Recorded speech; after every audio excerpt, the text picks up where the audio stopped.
Welcome to Mangesh Girkar. तर आज मी तुम्हाला शेवयाची रेसिपी दाखवणार आहे। तुम्ही शेवयाची खीर तर खूप वेळेस खाल्ला असताल, पण तुम्ही एवढी चांगली टेस्टी शेवयाची खीर कधी खाल्ला नसताल।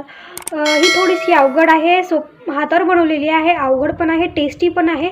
जर तुम्ही एकदा हा व्हिडिओ बघताल तर तुम्हाला हा सोपी पण वाटेल, तर नक्की ट्राय करा। खूप टेस्टी आहे।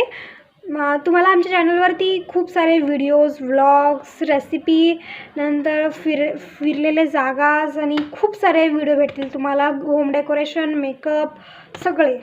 Please subscribe, like, share. कशाचं पीठ आहे हे? शेवयाचं पीठ होते की गव्हाचं पीठ आणि मैद्याचं पीठ येते का? येणार का? बरं.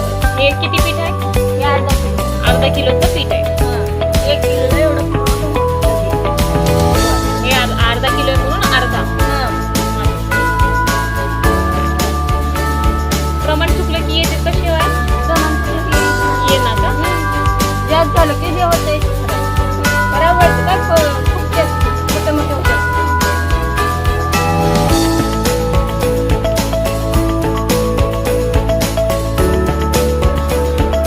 आपण चपातीला कसं तिंबून ठेवायचं।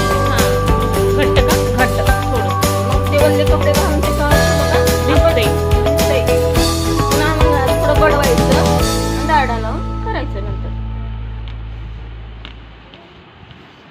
मी काय एकदाच तिंबलं की कसं होते, आता कधी आबाळी उलाले ही उलाले सुकणार हा, म्हणून काकले दोन थोडं थोडं अर्धा किलो तिंबून करला 1 किलोच्या होत्या आता मैद्याच्या पिठाने येणार का? ये ना मैदा असं वातड होत नाही, मीठ लय झालं की त्याला वातड होते।